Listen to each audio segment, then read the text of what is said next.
Hey guys, welcome back to the Blimp video channel. My name is Craig Enders and I really appreciate you tuning in. In this video, I'll take you on a tour of the Blimp output and I'll explain how to interpret the results from a Blimp analysis.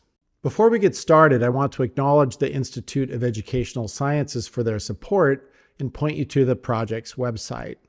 Blimp is available for download at the same homepage. So let's jump in.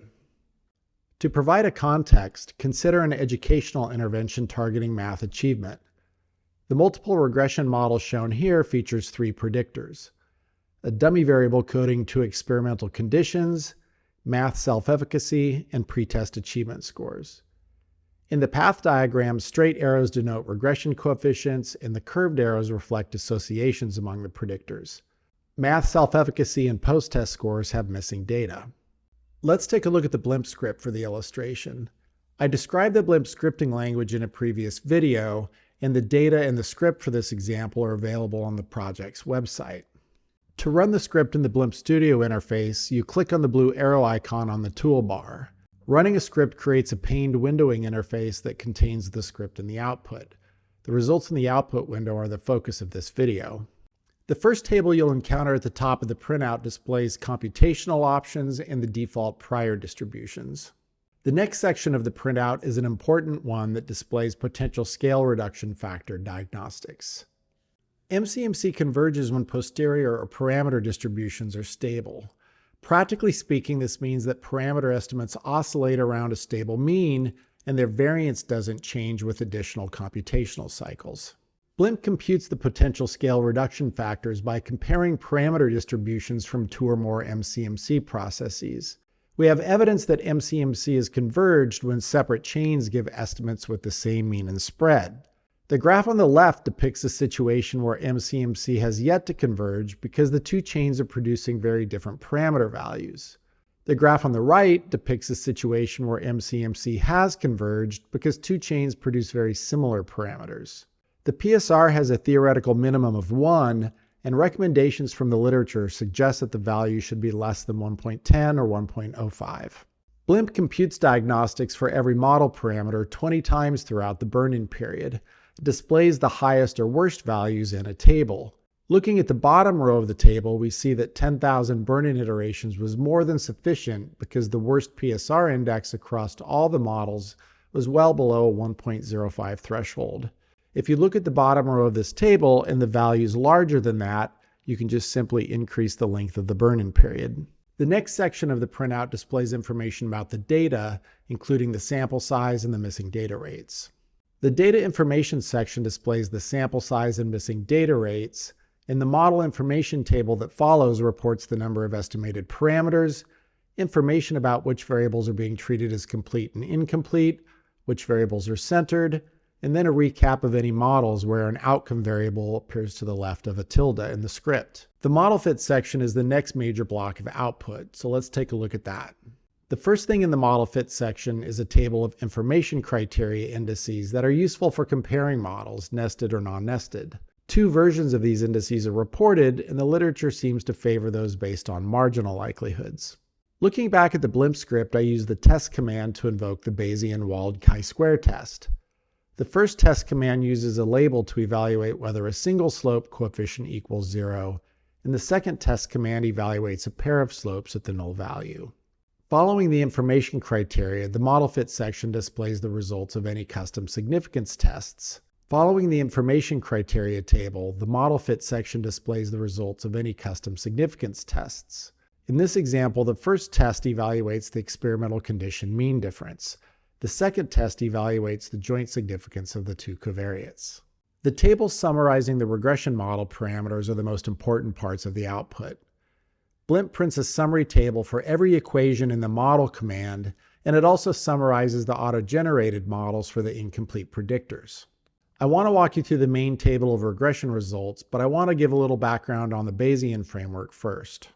In a Bayesian analysis, probability distributions are tools for expressing our knowledge about parameters. Each term in a model has a posterior parameter distribution that describes plausible values that are consistent with the data. We use basic summary statistics to describe the parameter distributions, and these summaries include quantities that are analogous to point estimates, standard errors, and confidence intervals. To illustrate, the figures shown here depict the posterior distribution of a hypothetical model parameter. The posterior median and standard deviation quantify the most likely parameter value and uncertainty. These quantities are analogous to a point estimate and standard error, but they make no reference to repeated samples.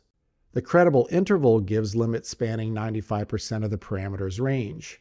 These limits are akin to a confidence interval, but they reference a range of highly plausible parameter values and again make no reference to intervals from other samples. Turning to the Blimp output tables, the posterior median or point estimates appear in the first column. The posterior standard deviations or measures of uncertainty appear in the next column. The 95% credible interval limits are in the next two columns, and finally diagnostic information appears in the rightmost columns. Looking at the rows of a table, a typical Blimp output has four sections. The first contains variance and covariance parameters. The next section displays the coefficients, and the slopes are reported in standardized format or as beta weights in the next section. The final section displays effect size estimates. Now that we've got the layout of the Blimp output tables, I want to walk you through the interpretation of a couple estimates to highlight that Bayesian results have the same meaning as what we're used to in a complete data analysis. Let's focus on the intercept and the dummy code slope. We know from OLS regression that these parameters represent the control group mean and the experimental condition mean difference. Before we take a look at the output tables, let's look at the posterior distributions first. As you can see from the kernel density plots, the distributions of the two coefficients are approximately normal. The irregularities in their shape owe to the fact that I am graphing the empirical distributions of 10,000 estimates of each parameter. The distributions would smooth out and look more perfectly normal if I ran more computational cycles, but that additional level of precision isn't necessary. In a similar vein, the numeric summaries are based on 10,000 values of each parameter. Next, let's take a closer look at the mean achievement difference between the experimental and control conditions. The posterior median quantifies the most likely parameter value. This quantity is analogous to a point estimate in a frequentist analysis. For example, we would conclude that the experimental group's average was 2.16 points higher than that of the control condition. The posterior standard deviation quantifies uncertainty as represented by the spread of the posterior distribution. This quantity is analogous to a frequentist standard error, but it makes no reference to repeated samples. 1.08 is simply the standard deviation of the 10,000 parameter values. The numeric value of the posterior standard deviation is usually identical to a standard error from a frequentist analysis. Finally, the credible interval gives limits spanning 95% of the parameter's range.